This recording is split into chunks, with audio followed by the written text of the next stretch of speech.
Bom dia, bom dia, bom dia. Agora a nossa primeira palestra vai ser com o Wesley Rimar Bezerra, que vai falar sobre de classes a sistemas, a magia da orientação a objetos em Java. Então, por favor.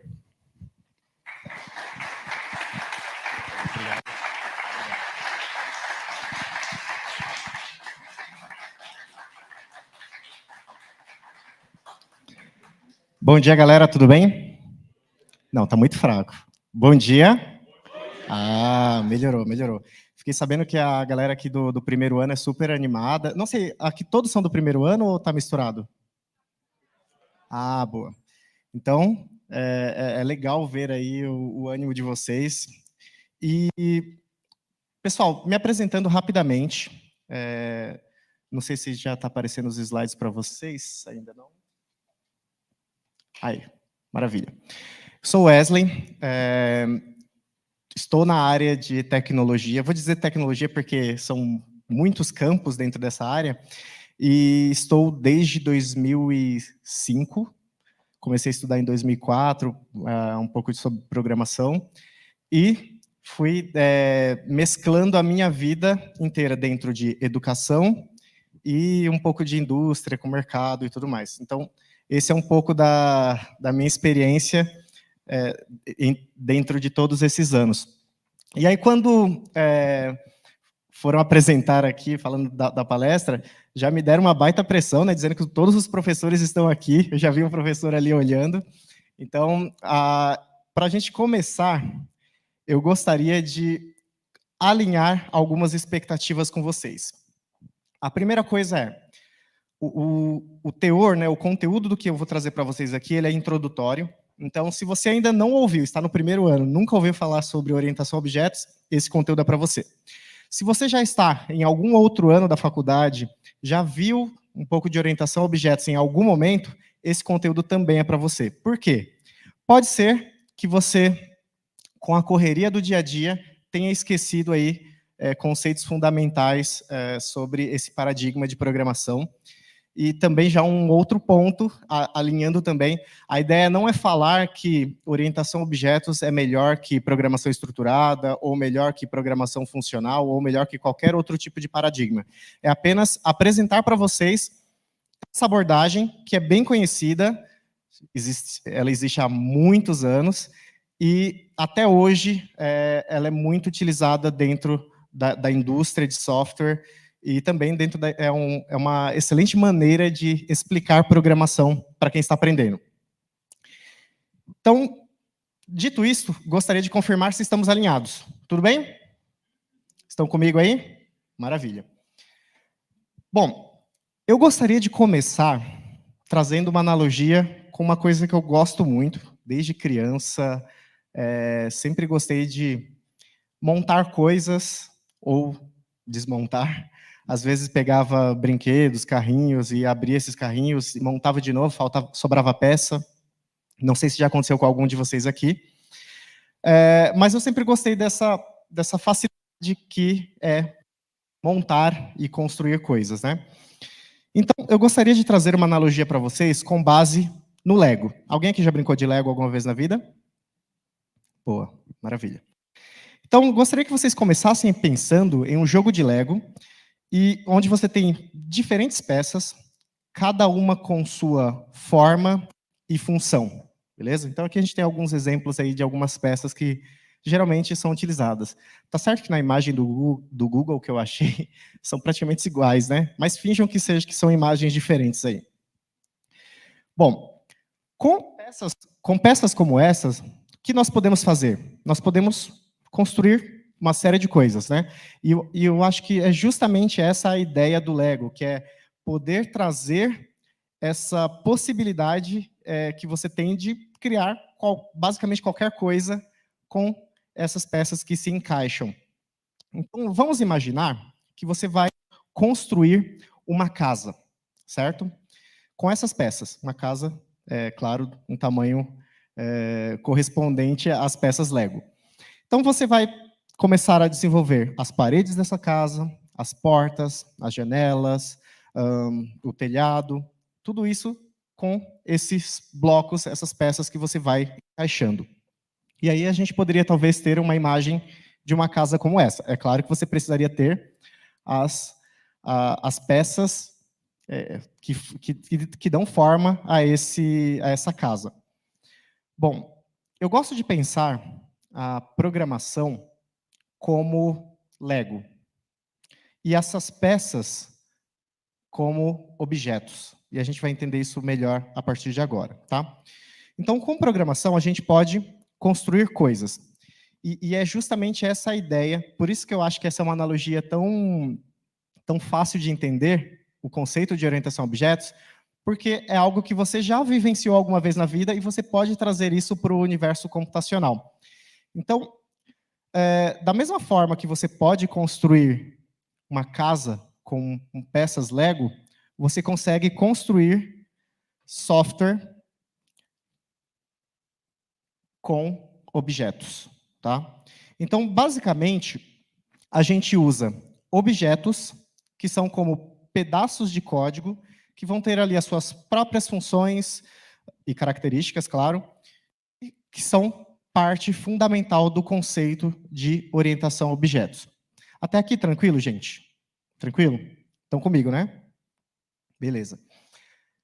Eu fui usar o ChatGPT, um parênteses aqui, e pedi para o ChatGPT me ajudar a criar uma imagem que representasse o mais próximo possível de um objeto. E eu queria que fosse algo mais visual e não tanto com muito texto. E isso aqui foi o melhor que eu consegui gerar. Então ele gerou um objeto que temos aí um atributo, somente o atributo de nome, e temos também dois métodos, que é o getNome e o setNome. Eu não sei por que ele chamou o método aqui duas vezes, mas, enfim, coisas... mas isso é legal até para mostrar para vocês que a inteligência artificial faz parte do nosso contexto, não é o futuro, é o presente, e, cara, você vai usar e vai identificar em praticamente qualquer coisa da vida de vocês, até numa palestra como essa. Bom, então, a gente sabe que com um objeto eu consigo construir software. Basicamente, eles são partes, né, pedaços de código ali, e a gente já vai entender um pouco mais qual que é a ideia de um objeto, que nós podemos construir e identificar várias coisas dentro do universo computacional. Eu posso construir, por exemplo, um monolito. Alguns falam monólito, na verdade eu nunca sei a pronúncia correta disso, mas, enfim, você poderia construir um monolito. Alguém sabe o que é um monolito? Pode falar.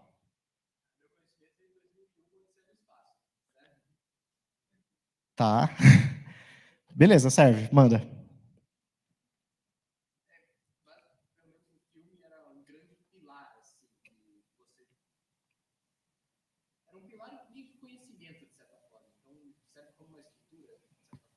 Boa. Tá no caminho, muito bom. Abrindo um parênteses, tá? Monolito é basicamente um software, só que acoplado em um grande componente, tá? É como se todas as funcionalidades da sua aplicação estivessem conectadas em uma grande caixa, como se tudo existisse dentro desse grande módulo, desse grande pacote, beleza? Mas está no caminho, é isso mesmo. Então, o que eu quero dizer é que eu posso construir monolitos, ou seja, ter a feature A, feature B, feature C, construídas todas dentro do mesmo programa, dentro do mesmo software, que aí é o que a gente chama de monolito. Ou eu também poderia ter essas features separadas, onde cada funcionalidade é uma aplicação diferente, certo? Que é o conceito que a gente chama de microserviços, tá? Então, eu poderia, usando orientação a objetos, criar monolitos e microserviços. Vocês vão ver na internet muita gente falando assim que microserviços são muito melhores que monolitos. Ou que não construa mais monolitos porque já é uma coisa do passado. Cara, muito cuidado com isso, tá? Por quê? São abordagens diferentes. Talvez numa empresa que exija grande escala, né, você precisa ali ter muito processamento, você precisa ter uma aplicação aplicações que respondam com muita velocidade, talvez faça sentido realmente você partir para usar microserviços. Mas, se você for trabalhar num contexto muito menor, que é, por exemplo, desenvolver uma aplicação pequena para um projeto específico, ou, sei lá, um sistema de controle de padarias, talvez não faça sentido ser feito em microserviços. Talvez faça mais sentido ser um monolito. Tá? Existem vantagens e desvantagens nessas duas abordagens. Tá, mas o que isso tem a ver com orientação a objetos? Na verdade, eu só quis trazer isso para trazer um outro conceito para vocês. Por quê? Não é só com orientação a objetos que você vai poder desenvolver monolitos e microserviços. Você pode fazer com... Eu posso construir um monolito e um microserviço com uma linguagem que seja, por exemplo, procedural, né, que tenha ali procedimentos, que não necessariamente vai trabalhar com esse modelo orientado a objetos.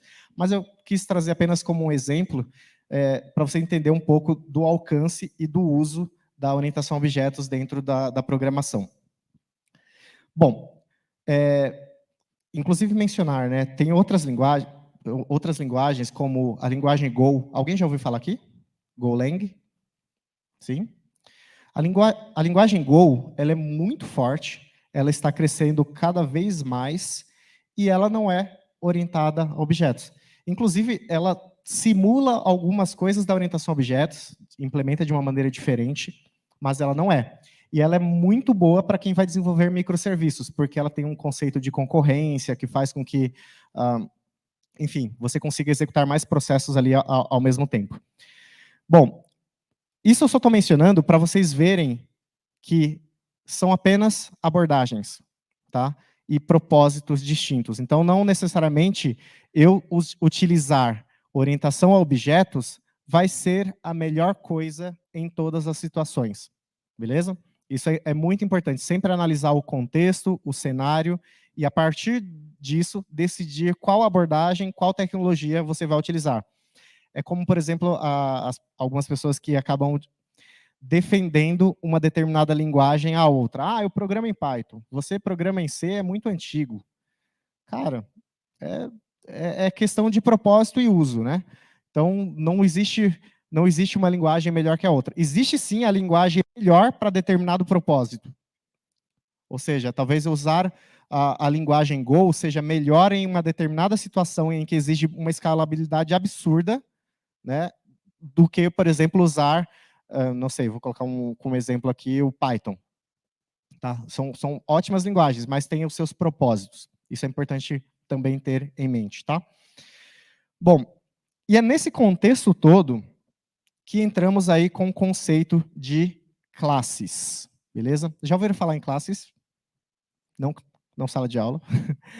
Ponto importante. Classes em orientação a objetos. Alguém sabe o que é uma classe? Alguém já construiu uma classe? Tirando o professor ali, que está só confirmando tudo. Alguém? Não? Boa. Classe é o conceito, eu diria que é o conceito fundamental, um dos mais básicos dentro da orientação a objetos, tá? Ela seria como um template ou um modelo, um molde que você utiliza para criar objetos.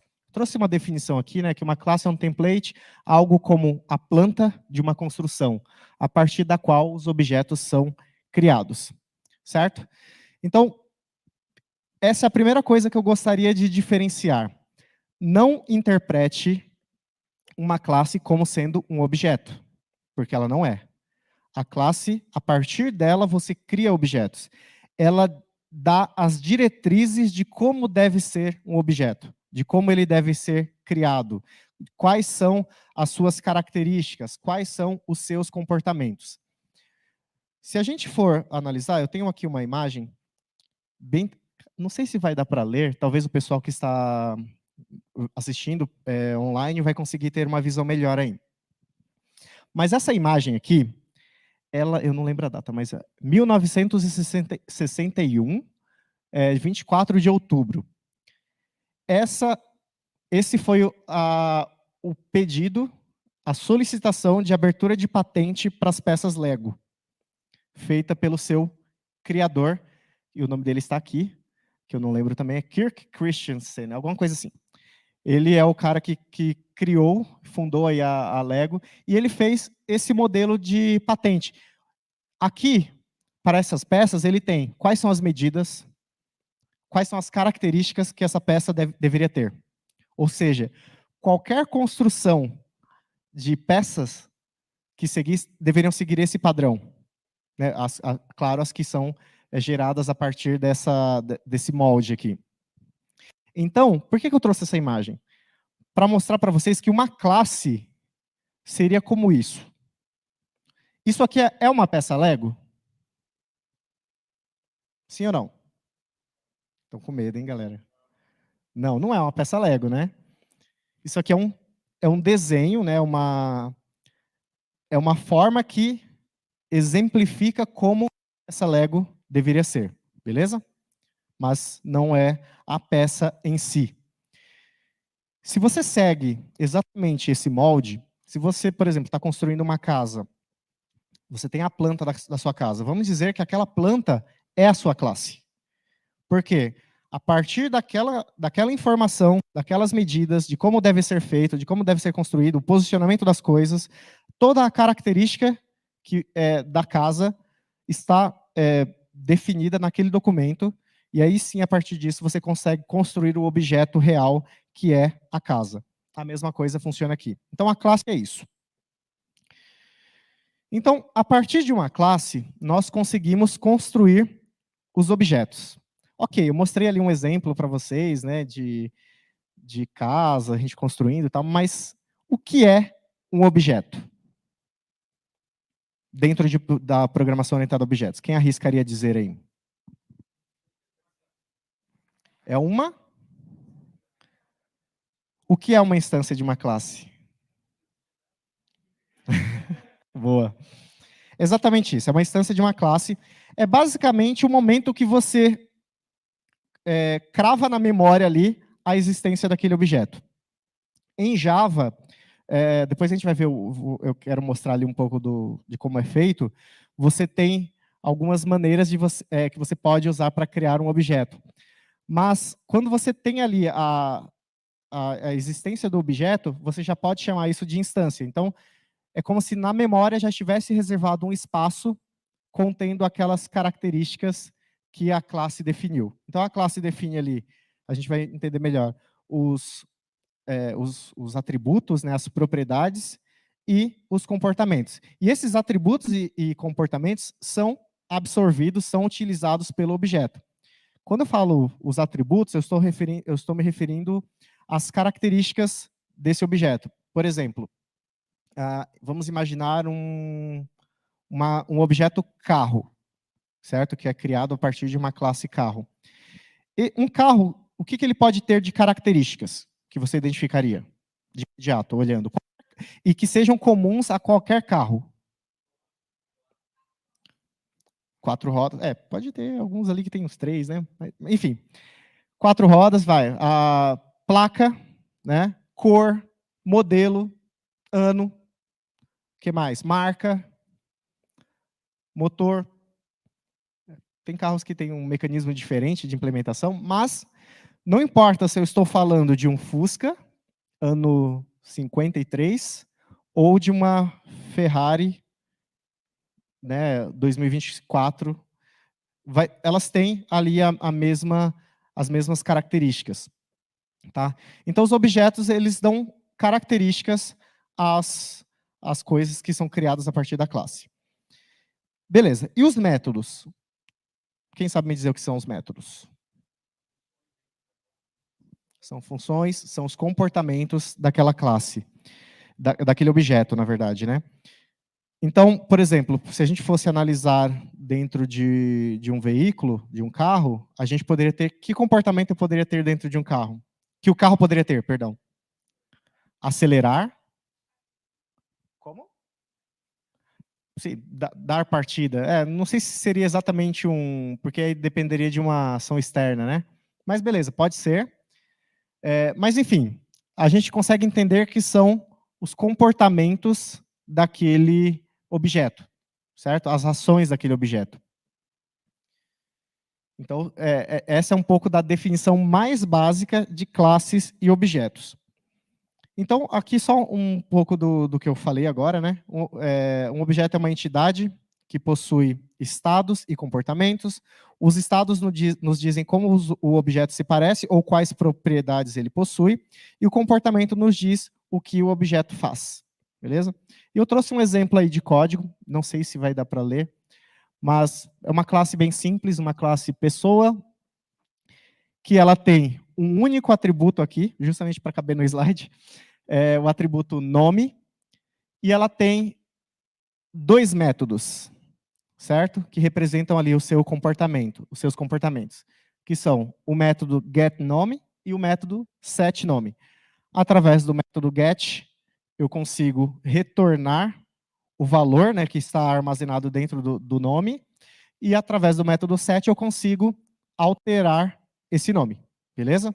Alguém já tinha visto essa sintaxe da linguagem Java? Sim? Beleza.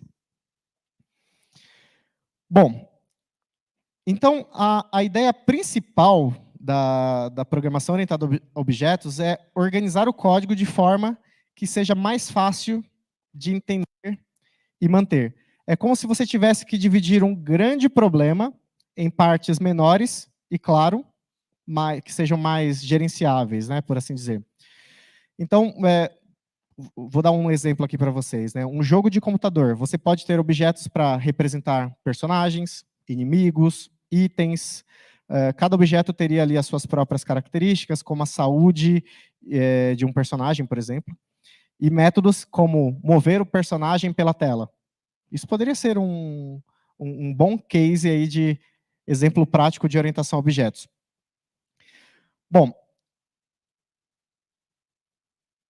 e aí você teria o seu objeto feliz existindo dentro do seu código. Agora, eu gostaria de trazer um pouco dos pilares da orientação a objetos para vocês, tá? A ideia não é esgotar o tema, mas sim introduzi-lo para que vocês possam buscar depois e, enfim, e aí clarear um pouco mais a mente de vocês quando tiverem, sei lá, uma disciplina sobre isso. Se vocês têm uma disciplina sobre isso, já dá para ver que o negócio é muito amplo e complexo. Então, em 40 minutos aqui a gente não vai conseguir esgotar esse tema, tá? Mas, falando rapidamente, a abstração ela é o processo de você simplificar um conceito complexo, tá? Seria como você trazer algo ali do mundo real, tentar abstrair isso dentro do universo computacional. Focando apenas nos detalhes essenciais para a sua implementação, a sua aplicação. No exemplo que eu trouxe para vocês ali na classe pessoa, a abstração ela permite representar apenas uma pessoa com o seu nome. É claro que a gente sabe que para representar um objeto pessoa, eu deveria ter muitas outras características ali mencionadas. Por questão de simplificar, eu trouxe apenas o objeto, o atributo nome ali. Mas isso também é interessante, porque também faz parte um pouco da abstração, que é um pouco de você ocultar outros detalhes que não são relevantes dentro desse contexto. Então, é como se, ok, pode ter muitas outras coisas dentro de uma pessoa, dentro de um objeto pessoa, mas eu só quero representar apenas o nome. E está tudo bem, faz parte dessa abstração que eu fiz desse cenário. E aí eu trouxe novamente o mesmo exemplo de código da classe pessoa com esse atributo nome, que é o mesmo código que vocês viram no slide anterior.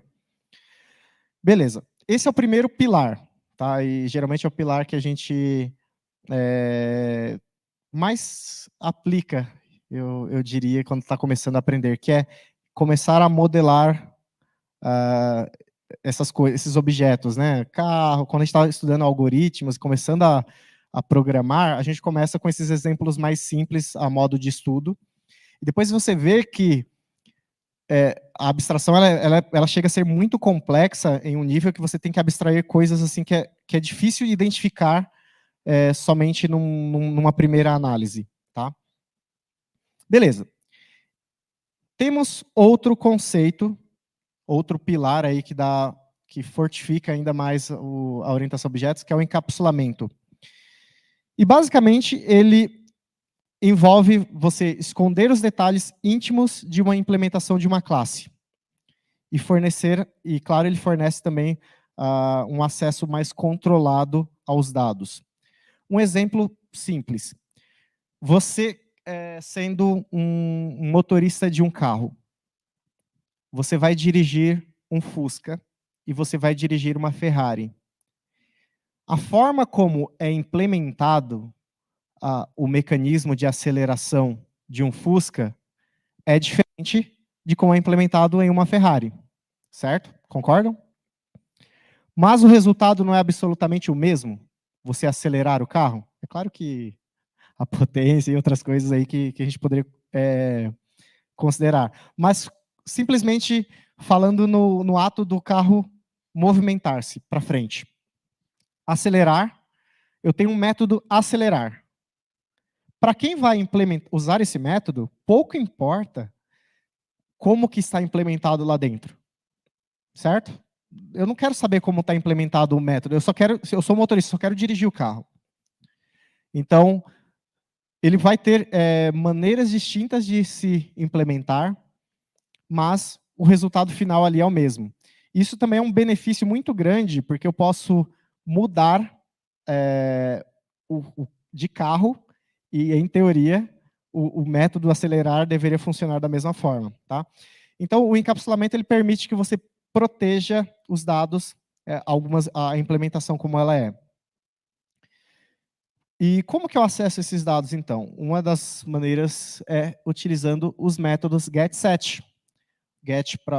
Então, encapsulamento ele pode ser um pouco mais complexo que isso, mas se fosse resumir assim do mais básico possível, geralmente você coloca os atributos privados, né?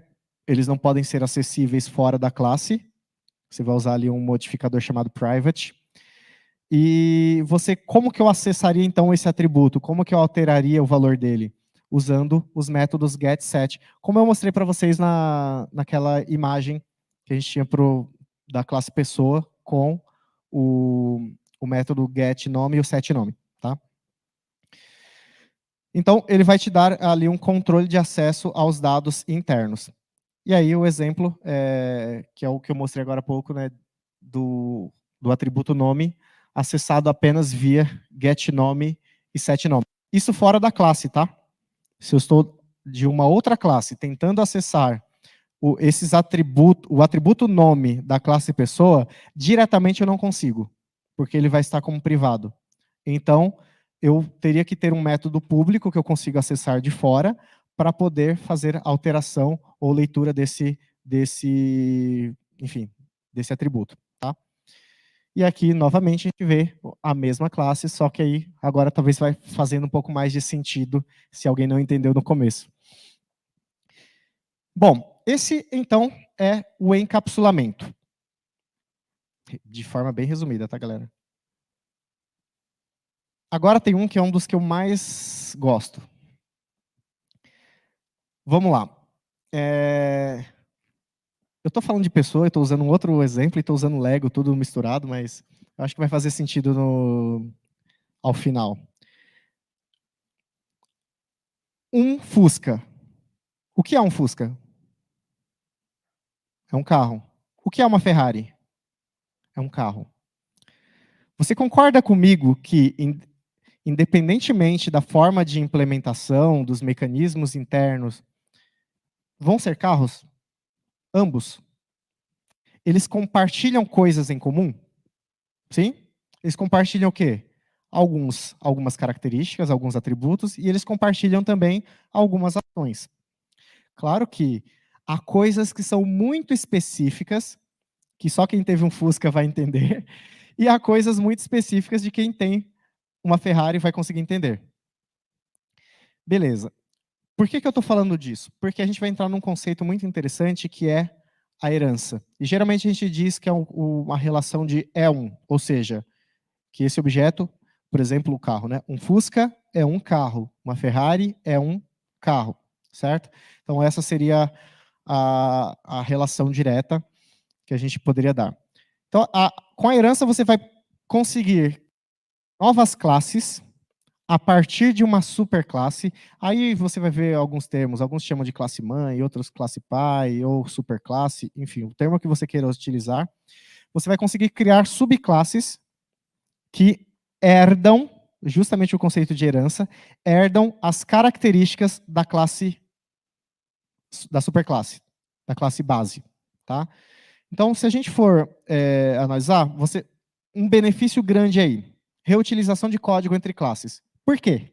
Quem pode me dizer por que é um benefício esse? Não vale o professor.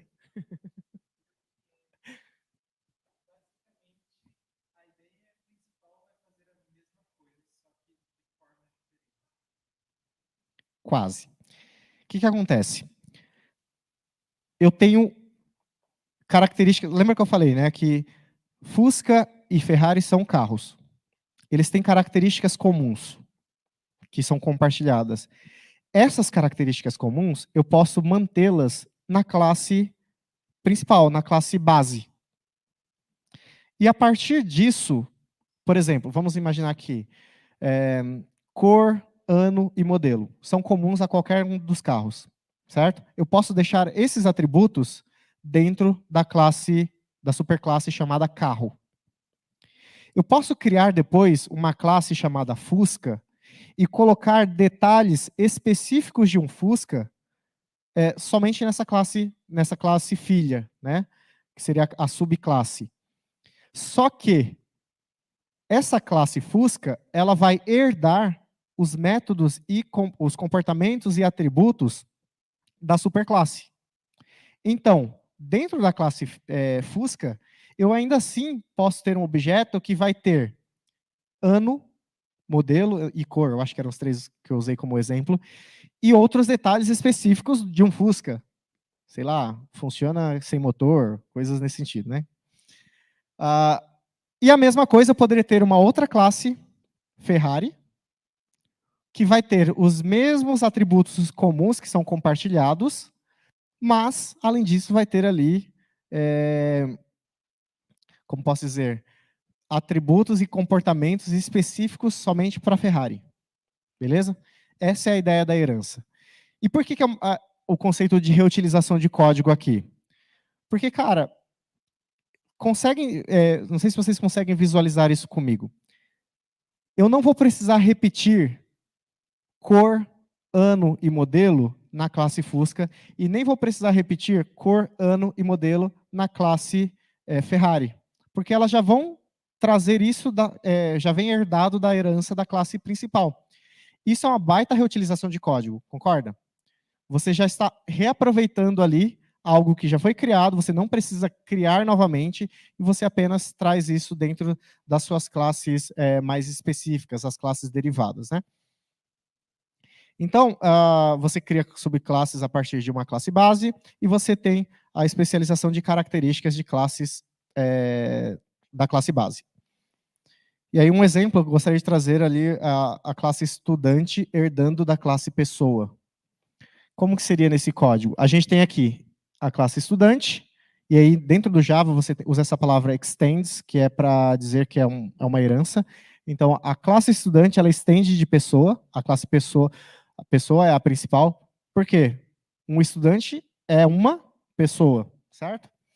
E aí você tem somente o atributo de matrícula, que ele está como private, privado. Como eu estou herdando estudante de pessoa, que outro atributo que não está aí eu posso atribuir, dizer que está também em estudante? O nome, exatamente, que já veio por herança, tá? Assim como os métodos getNome e setNome, ok? Mas, além disso, a própria classe estudante, ela também tem os seus métodos que só vão ser úteis para ela, que são o método getMatrícula e o método setMatrícula. Isso você não vai encontrar na classe pessoa, beleza? E aí o último conceito dentro das características, né, da orientação a objetos, é o polimorfismo. Esse talvez seja ele é bem interessante, às vezes um pouco complexo de entender, mas eu vou tentar simplificar um pouquinho para vocês. Ele vai permitir que os objetos de diferentes classes sejam tratados como objetos de uma classe comum. E isso a gente pode fazer de duas... A Siri querendo falar aqui. E isso a gente pode ter de algumas maneiras, por meio da sobrecarga de método ou sobrescrita, tá? Mas eu gostaria de mostrar um exemplo bem claro para vocês, que sobre polimorfismo, eu vou mostrar depois na prática, acho que eu trouxe uma imagem de código também, mas um resumo seria flexibilidade no uso das classes derivadas, sobrecarga e sobrescrita de métodos, objetos tratados como instâncias da classe base. E aí o exemplo da classe é o método que aceita objetos pessoa e estudante. Aqui nós temos um método imprimir nome, certo? E ele recebe como parâmetro um objeto pessoa, certo? Aí você consegue imprimir o nome e ele usa ali o get nome. Eu estou acessando, reparem que eu já estou acessando o atributo nome da classe pessoa somente pelo método get nome. Tenho agora aqui o exemplo prático, né? A instância de um objeto pessoa. E como que eu sei que ele está instanciado? Por causa do modificador new aqui, que ele chama... O que o new aciona? Alguém sabe? Mas tem ele vai acionar alguém da classe. O construtor, exatamente. Então, ele aciona o construtor, e aí o construtor ele pode ser vazio, né, aquele implícito que você nem precisa escrevê-lo, né, programá-lo, mas ele já vai existir de maneira implícita, que é sem parâmetros, ou com parâmetros. Ou seja, o objeto ele vai ter que, obrigatoriamente, para ser instanciado, seguir o que está dito pelo construtor. Se tem parâmetros, vamos ter que informar os parâmetros também. No caso, não tinha parâmetro, era um construtor vazio. Então, eu instanciei a pessoa e aí alterei o nome para João, usando o método. E aqui eu tenho a classe estudante, que também faz a instância de um novo estudante. E olha que interessante, eu estou usando setNome. O setNome não existe em estudante, mas existe em pessoa. Só que estudante herda de pessoa. Então, eu consigo alterar aqui o estudante para Maria. E aí eu consigo imprimir, aqui que era o que eu queria mostrar para vocês. Eu tenho o mesmo método, imprimir nome, certo? E ele está imprimindo pessoa e ele está imprimindo estudante. O que vocês acham que aconteceu aí?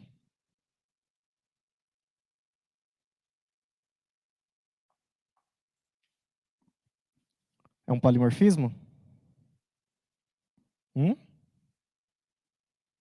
Está em dúvida? O professor quer confirmar? O professor está dormindo ali. Bom, sim, é uma forma de como o polimorfismo ele pode ser aplicado, tá?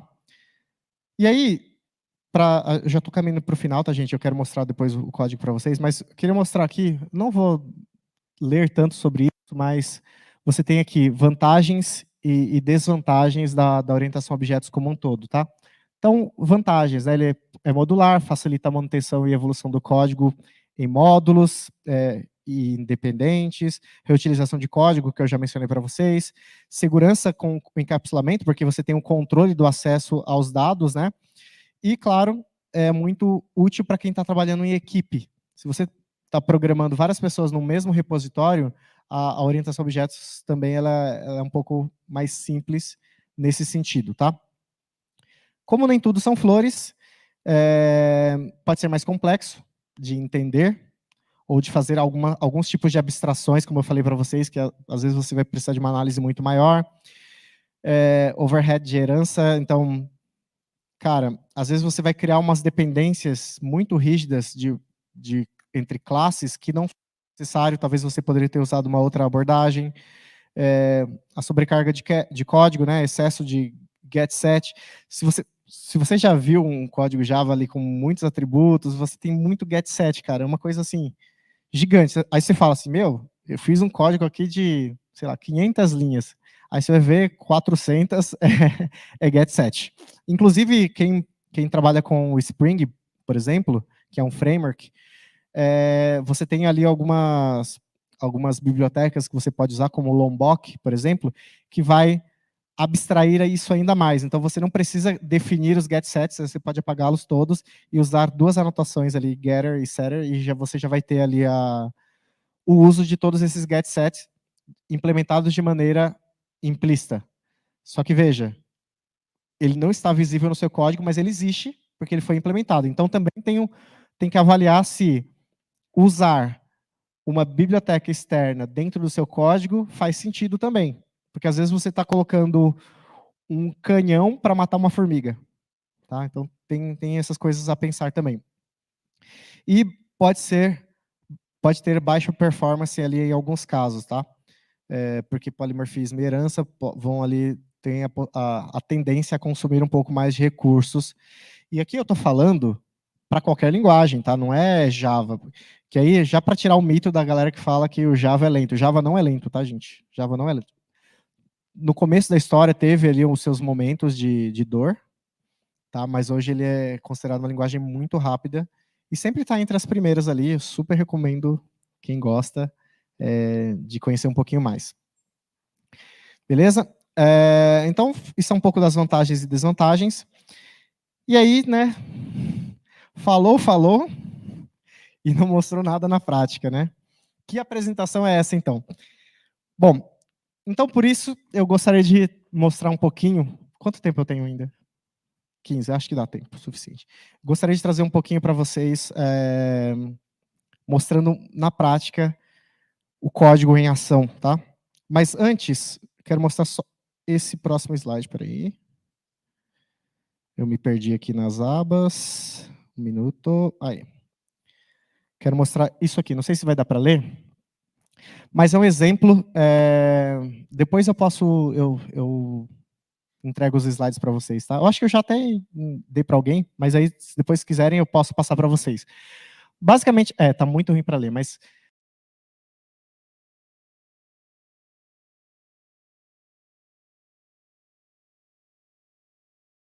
para vocês. A gente tem a classe pessoa, que ela é uma classe abstrata que vai servir como base para uma classe paciente e médico, que são as subclasses. A gente vai ter uma classe consulta, e essa classe também é abstrata, e ela contém duas subclasses, que é a consulta básica e consulta especializada, que ali para diferenciar o tipo de consulta que a pessoa quer. E eu tenho também, na imagem, que está meio pequena até para mim ver aqui, relações de associação. Então, a classe médico ela vai ter uma associação com consulta e paciente, pois o médico ele vai realizar ali consultas para pacientes. Tá? Então, essa é um pouco da lógica. E aí eu vou ter a classe principal, que ela se chama sistema hospitalar, que é a primeira que está lá no canto. Ela é a classe que contém o método main, porque em Java você precisa ter o método main, que ele é o ponto de entrada da sua aplicação. Então, você, obrigatoriamente, quando você executar uma aplicação Java, o primeiro método que vai ser buscado para ser executado é esse método main. E é nessa classe que a gente colocou ali as instâncias médico, paciente, consulta básica, consulta especializada, tá bom? Esse é um resumo ali de como está o diagrama, a imagem está pequena, me desculpem. E eu vou parar a apresentação aqui e vou colocar a outra. Compartilhar a tela.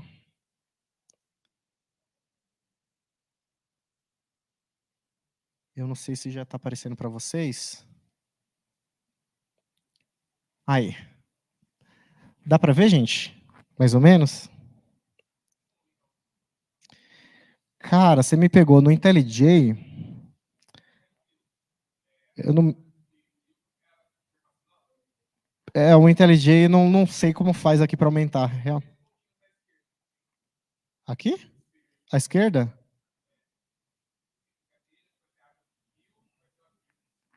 Não, tem view aqui, né? Ah, é que vocês não estão vendo, tá? Entendi. Ah, não, eu tô vendo aqui, mas eu não. É,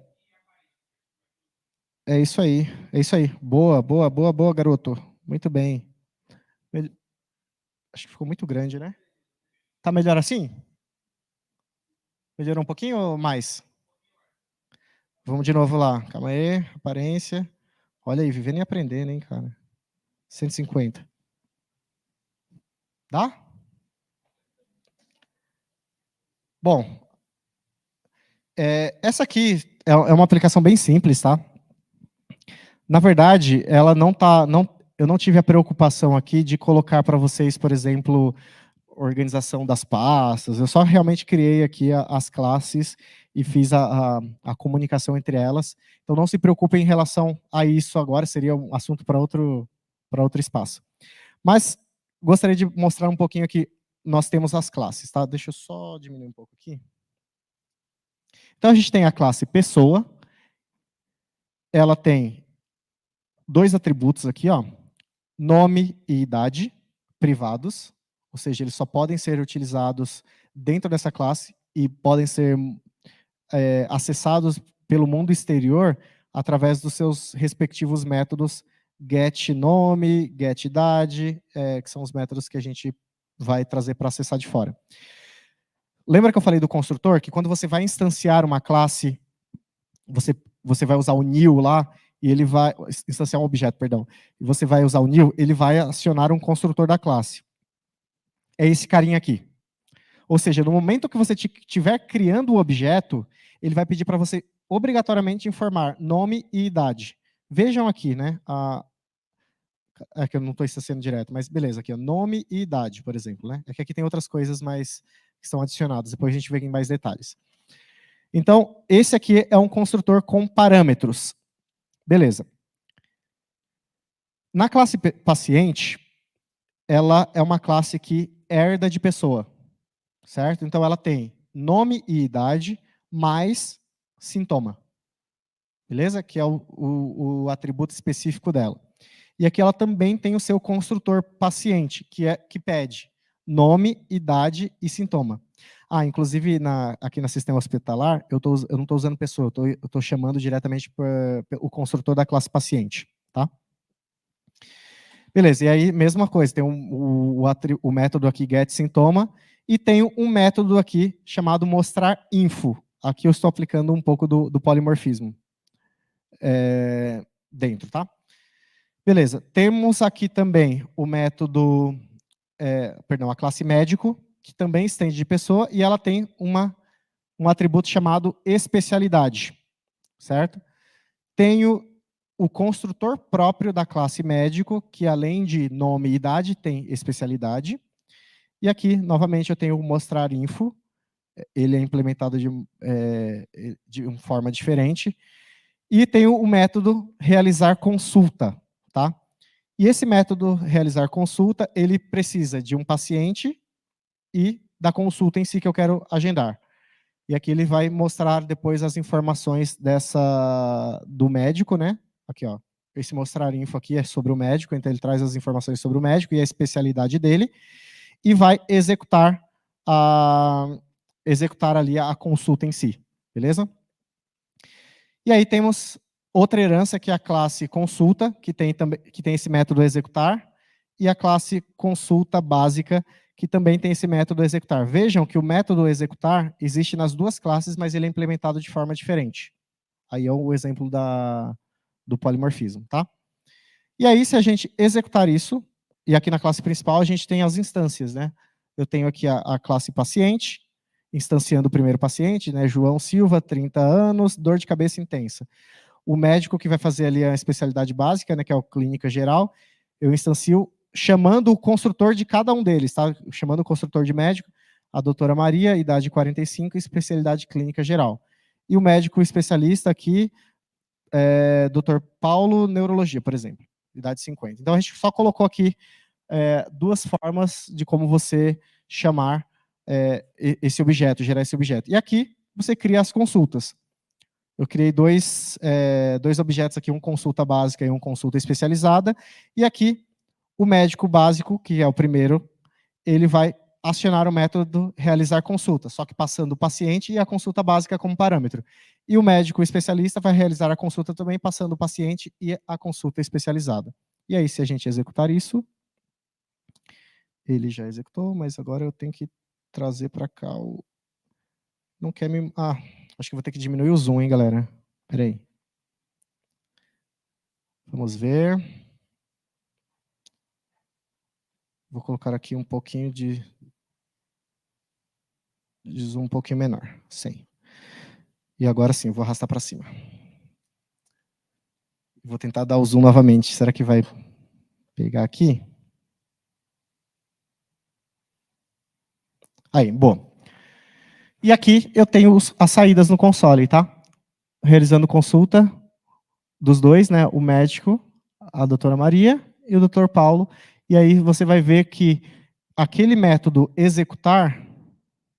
realizar consulta, ele foi chamado tanto para a especialidade básica quanto para especialista, e ele tem retornos, informações diferentes, tá vendo? Consulta básica e consulta especializada.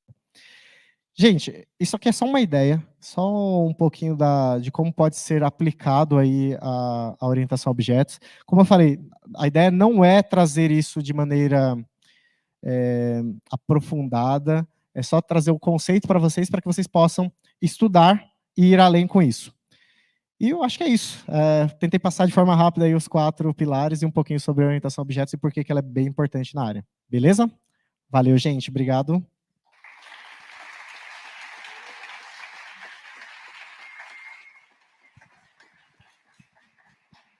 Ótimo, ótimo, ótimo. Obrigado, viu, pela palestra. Ótimo. Um assunto que eu adoro.